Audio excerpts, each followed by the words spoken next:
अब उसने सोचा, देख मेरा बेटा विद्वान बना फिर कख नहीं पता, मां मरण लग रही और आने क्रिया बताता फिर यू, और मैं ठीक ना हुई से। फिर उसको, क्योंकि आत्मा बेटे की तरफ, मां की बेटी की तरफ बहुत होती है। अब उसने ज्ञान से पता लग गया कि विश्व में किसी के पास ज्ञान नहीं, कोई भक्ति ठीक नहीं, यो भी बकवाद करता फिर है बेटा। आज जो ब्राह्मण है कल कुत्ता बनेगा, निकम्मा। ओए होए, इसको समझाने लगी, कहने लगी बेटा भक्ति का मार्ग इससे हटकर है, ऐसे है। समझाने लगी तो मैंने जो गुरु बना तो उससे नाम ले ले। वो कहने लगा माता मेरे सामने टिकने वाला इस पृथ्वी पर कोई विद्वान नहीं है। और उसने क्या किया कि सब विद्वानों को पराजित कर दिया था। इसलिए वो सर्वानंद ये चाहता था कि मैं अपना नाम ही सर्वजीत रखवा लूं। सर्वजीत, सर्वानंद से सर्वजीत नाम अपना अपनी मां से रखवाना चाहता था, बदलवाना चाहता था। उसने कहा माता जी तुम आप मेरा नाम सर्वजीत रख दो। मां ने कहा बेटा सर्वानंद के बूंडा नाम है, ये कोई बुरा थोड़ा ही है।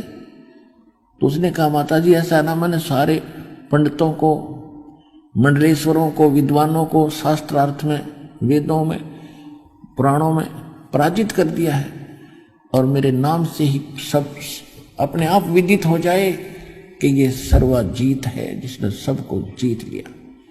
माता बोली बेटा एक काम करे, क्योंकि माता जी ने सर्वानंद का भी ज्ञान सुन रखा था और भगवान से भी सुन रखा हो ज्ञान। दिन रात का अंतर आसपास भी नहीं था विद्वानों का ज्ञान, तो ब्राह्मणों का या हमारे धर्मगुरुओं का। तो उसने कहा बेटा ठीक है तेरा सर्वजीत नाम रख दूंगी, पर एक विद्वान को और पराजित कर दे। वह सर्वानंद कहने का कौन है माता? वो कि कबीर जी, कबीर भगवान मेरे गुरु जी। तो कहा करता माता जी तो आपने कहां से नाम ले लिया? लोग मेरी हंसी कर रहे हैं कि तेरी माँ तो ब्राह्मण होकर के और शूद्र से नाम ले रखा है, तो बात करता है विदुता की। और चल ठीक है आप कहती हो तो मैं उसको तो 2 मिनट में पराजित कर दूंगा, वो तो अशिक्षित है, पढ़ा लिखा है नहीं। पर माता बोली बेटा ठीक है वो तेरी मर्जी, कितनी देर में पराजित करिए, पर एक काम करना लिखवा के और उनकी अंगूठी दस्तक होने चाहिए बेटा, वो ना मानो मैं यदि तू आके कह दे मैंने पराजित कर दिया।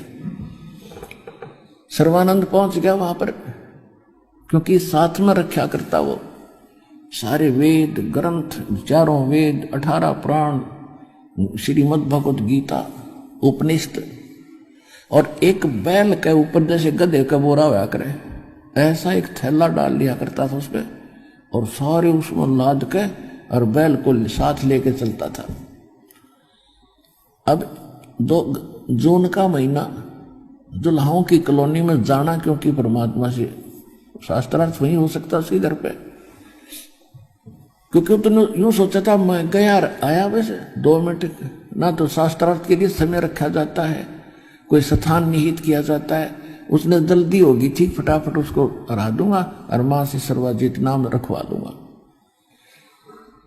वो जा रहा था, रास्ते में उसको भयंकर प्यास लगी दुल्हाओं की कॉलोनी में प्रवेश करने के बाद, और वहां दुल्हाओं का एक कुआं था। वहां परमात्मा की मुंह बोली बेटी कमाली जल भरे थी, पानी निकाल रही थी, घड़ा भरे थी अपना। कमाली कौन थी? परमात्मा ने एक शेख तकी नाम का सिकंदर लोधी राजा का पीर था मुसलमान, और उसकी ने कोई ऐसी बात कही थी परमात्मा से सिकंदर लोधी के सामने कि मैं इसको जब मानूंगा तो मेरी बेटी को मृतक है कब्र में दबा रखे, इसको जीवित कर दे कबीर भगवान। तो परमात्मा ने कई हजार 20-30 हजार व्यक्ति इकट्ठे हो गए थे उस समय कब्र फड़वा के और उस कमाली बेटी को जीवित किया था। कई हजारों की संख्या में कबीर साहब के शेष हुए थे इस चमत्कार को देखकर। तो उस लड़की ने को परमात्मा ने कहा था जा बेटी अपने पिता शेख तकी के साथ। तब लड़की ने कहा था 1.5 घंटे प्रवचन करे थे कि हे जनता के लोगों, बहनों और भाइयों, ये अल्लाह अकबर है, मैंने भी इनकी तीसरा चौथे जन्म पहले इनकी शरण प्राप्त हुई थी और उसमें मैंने 4 वर्ष इसकी भक्ति की थी इनकी, मुझे सारी याद आ रही है। फिर मैंने छोड़ दी थी, उस भक्ति के कारण मुझे चौथा जन्म मिला था मनुष्य का, और वो भी बस इतना ही था जितना मैं भोग चुकी थी। 13 साल की आयु में मैं मर चुकी थी। अब मुझे अन्य योनि में जाना था, पशु पक्षियों के शरीरों में, और इन्होंने आज मुझे पुनः धर्मराज से छुटवा कर मेरा जीवन दान दिया है। ये अल्लाह अकबर है, ये पूर्ण परमात्मा है। और शेख तकी आपने अपना जीवन नाश कर लिया, कर्म बिगाड़ दिए पिताजी, तो नकली आदमी है। और मैं आज मुझे अपना असली पिता मिल गया, अपने असली पिता के साथ रहूंगी। इस नकली रिश्ते तो मैं जा चुकी थी। तो वहां कई हजारों ने दीक्षा ली।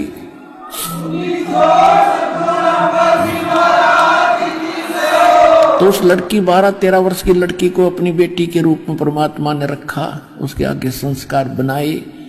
तो वो लड़की फिर वहां पानी भर रही थी।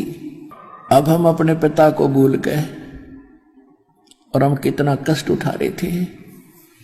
वो लड़की पानी निकाल रही थी कुएं से, उधर से परमात्मा ने रजा करी। सर्वानंद को इतनी गजब की प्यास लगी जैसे 5 मिनट जल ना मिले तो मौत हो सकती है। उसने जल्दी जल्दी कहा कि बेटी जल पिलाना, प्यास लगी है, लो महाराज पी लो। अब जैसे जुल्हाओं की कॉलोनी में, और ऐसा विद्वान पंडित कभी वैसे तो आ ही नहीं सकता, और आ जावा तो ऐसे देखा करते जैसे गांव में हाथी आ जाता ना, सब छतों पर चढ़ चढ़ देखा करते, गली में निकल आते, हाथी आ गया, हाथी आ गया। तो पंडित जी को दुल्हाओं की कॉलोनी में, शूद्रों की कॉलोनी में आ जाता, यूं देखा करते, यूं कैसे आ गया, किसके जागा। तो सारे चारों तरफ देखने लग रहे, और वो मरे प्यासा है। उसने फटाफट कहा बेटी पानी पिला, अगले महाराज पियो। अब गट गट पी गया। जब छक लिया ना, प्यास बुझ गई, हम सुखी हो गए। जब दुखी होते हैं जब तो हमने कोई जात पात नहीं दिखती, और सुखी हो जाए जब हम आकड़ पाड़े। जब उसने देखा कोई देखता तो नहीं है, मुझे दुल्हाओं की कॉलोनी से ब्राह्मण ने पानी पी लिया, दुल्हाओं के कुओं से। वो चारों तरफ देखा दुनिया, उसने सोचा बड़ी बेइज्जती हुई भाई। वो लड़की को धमकाता खुरकाता है, ए लड़की ये कौन सी जाति का कुआं है? वह लड़की हंसी कि दुल्हाओं की कॉलोनी में पंडित जी किसका कुआं होता, आप बता दो। यो धनका का कुआं है। इतने पहले क्यों नहीं बताया मुझे? परमात्मा बोले पानी पी कर जाति नहीं पूछना चाहिए। वो लड़की बोली पानी पी कर नहीं पूछना चाहिए जाति, पहले पूछता तो पता लगता तुझे किसा ब्राह्मण है। तेरी आंखों में जान आ गई थी, जब तक तुझे सुधर नहीं दिखे, अब तुझे जान बच गई, तुझे सुधर दिखाई देती। आधा तक कंडेम वही कर दिया उस बेटी ने। वो फिर कहने लगा ए लड़की यहां कबीर का घर कहां है, कबीर की चौपड़ी कहां है? तब लड़की कहने लगी कबीर का घर शिखर में, सुन शिखर में परमात्मा रहते हैं, कबीर का घर शिखर में। और जहां से ले ली गैल और पाँव न टेके पपील के, तो पंडित लज्जे फिर बैल। यदि तू भगवान का घर पूछता है, कबीर भगवान है और वो ऊपर शिखर में रहता है, और तू ये पोथे लादे पड़े बैल न ठाए फिरे, बैल के ऊपर लादे, इनसे भगवान नहीं मिल सकता। वेद मेरा भेद है, मैं ना वेदन के माही, और जौन वेद से मैं मिलूं तेरे वेद जानते रहे। ये हमारे भगवान को तो इन वेदों से नहीं प्राप्त कर सकता। तो कहने गए लड़की सीधे मुंह बात करे, वो कबीर यहां कहां रहता है कि आजा मेरे पीछे पीछे, मैं उन्हीं की बेटी हूं। अब लड़की पानी का घड़ा उठा कर चल पड़ी, सर्वानंद बैल लेकर साथ साथ आ रहा था। लड़की थोड़ी स्पीड से जाके अपने परम पिता, सारी सृष्टि के पिता परमेश्वर से, कबीर जी से कहा पिताजी एक ब्राह्मण आ रहा है और आपसे कोई वाद विवाद करेगा, और साथ में एक बैल ले रखा, उसके ऊपर सारे बड़े बड़े ग्रंथ रखे। परमात्मा बोले बेटा जाओ बुला के लाओ आदर से। लड़की उतार के घड़ा और वापस गई, तो तब तक सर्वानंद पहुंच गया गेट पे और कहा ये लड़की तेरा पिता है अंदर? कहा जी है। कि एक काम कर, मेरा ये करमंडल भर दे पानी तय। वह लड़की लाई अंदर से लोटा भर के, उसका लोटा भर दिया पानी का करमंडल सर्वानंद का, और कहा फुल कर दे इसको, फुल। कति पानी जल ऊपर का उतरना हो गया, और डाल और डाल। जब कति लबालब भर गया, और कहा इस लोटे को ले लड़की कबीर जी के पास ले जा, और जो इसका उत्तर दे, ये मेरा एक सांकेतिक प्रश्न है, इसका जो उत्तर कबीर दे वो मुझे बता। लड़की उसने धीरे धीरे लेगी, कहा कि जल नहीं इसका बाहर निकलना चाहिए। धीरे धीरे लेगी और कहा पिताजी, पंडित जी बाहर खड़ा है, उसने ये जल का लोटा दिया और कहा इसका उत्तर दे। परमात्मा के पास इतनी बड़ी सुई थी लोहे की, जो कपड़े सीलन की हुआ करे सुई, वह उठा कर उसके अंदर डाल दी। कहा बेटा जा। सर्वानंद ने दे दिया जवाब। वह धीरे धीरे वापस लाई। सर्वानंद ने पूछा जी क्या बेटा क्या जवाब दिया? कि पिताजी बोले कुछ नहीं, इसमें एक सुई डाल दी। सर्वानंद उस लोटे को लेकर अंदर गया। कहने लगे कबीर जी तूने मेरे प्रश्न का क्या उत्तर दिया? परमात्मा बोले आपका जो प्रश्न था उसी का मैंने उत्तर दे दिया। आपका प्रश्न क्या था? तूने बताया कि मैंने इस भारतवर्ष के सभी विद्वानों को पराजित कर दिया है, और मैं ज्ञान से ऐसे परिपूर्ण हूं जैसे ये जल का लोटा लबालब भरा है। इसमें अगर कोई और जल डालेगा तो बाहर ही जाएगा, इसमें स्थान नहीं है। मैं ऐसे ज्ञान से फुल हूं, मेरे साथ वाद विवाद करने की आवश्यकता नहीं है। और मैंने अपनी माँ से अपना नाम सर्वजीत रखवाना है। उन्होंने कंडीशन रख दी कि मैं आपसे शास्त्रार्थ करके आपको पराजित करूं, और तब वो मुझे सर्वजीत नाम रखेंगे।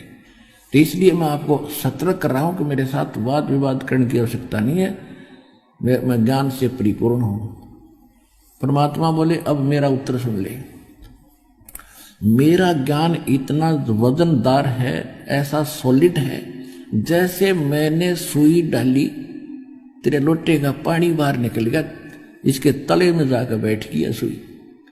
मेरा इतना गजब का ज्ञान है, तेरे सारे ज्ञान में बाहर फेंक देगा और तेरी छाती में बैठ जाएगा। मेरे पास ऐसा ज्ञान है।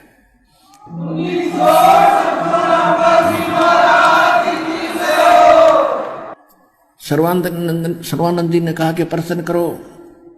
अब आगे आसपास के जुलाही नरे इकट्ठे हो गए, क्योंकि जुलाहों की कॉलोनी में तो वह गरीब व्यक्ति अशिक्षित आगे। और विशेष एक खास बात होती है कि घर का जोगी जोगड़ा हर बार का जोगी सद, एक आम बात है। कॉलोनी के लोग कबीर साहब को महत्व नहीं देते थे, और बाहर के उस पंडित ने सोचा करते, न्यू सोच रहे थे कि आज कबीर को खूब हरा के जागा, यू बड़ा विद्वान आ रहा है, और कबीर जी को आज देखना इसके छक्के छुटा के जाएगा पंडित जी। इसलिए सारे इकट्ठे हो गए, आसपास के गणे सैकड़ों की संख्या में। परमात्मा ने प्रश्न कहा कि कौन ब्रह्मा का पिता है और कौन विष्णु की माँ? शंकर का दादा कौन है? पंडित जी दे बता। कि मेरे प्रश्न का उत्तर दे। ब्रह्मा विष्णु महेश के माता पिता कौन है? इनका दादा कौन है? अब जैसा लोक वेद इन्होंने जनता में भर रखा था कि ये तो सर्वेश्वर, अब ये तो अजर अमर है, सर्वेश्वर है, स्वयंभू है, इनका कोई माता पिता नहीं, अजन्मा है।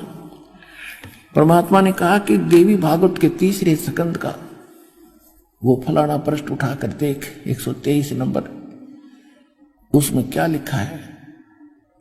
विष्णु खुद स्वीकार कर रहे हैं तुम विष्णु के उपासक हो, कि तुम शुद्ध स्वरूपा हो, अपनी माता दुर्गा से करे, और ये सारा संसार आप ही से उद्भासित हो रहा है। मैं ब्रह्मा और शंकर आपकी कृपा से विद्वान है, हमारा तो जन्म मृत्यु होता है, हम अविनाशी नहीं है।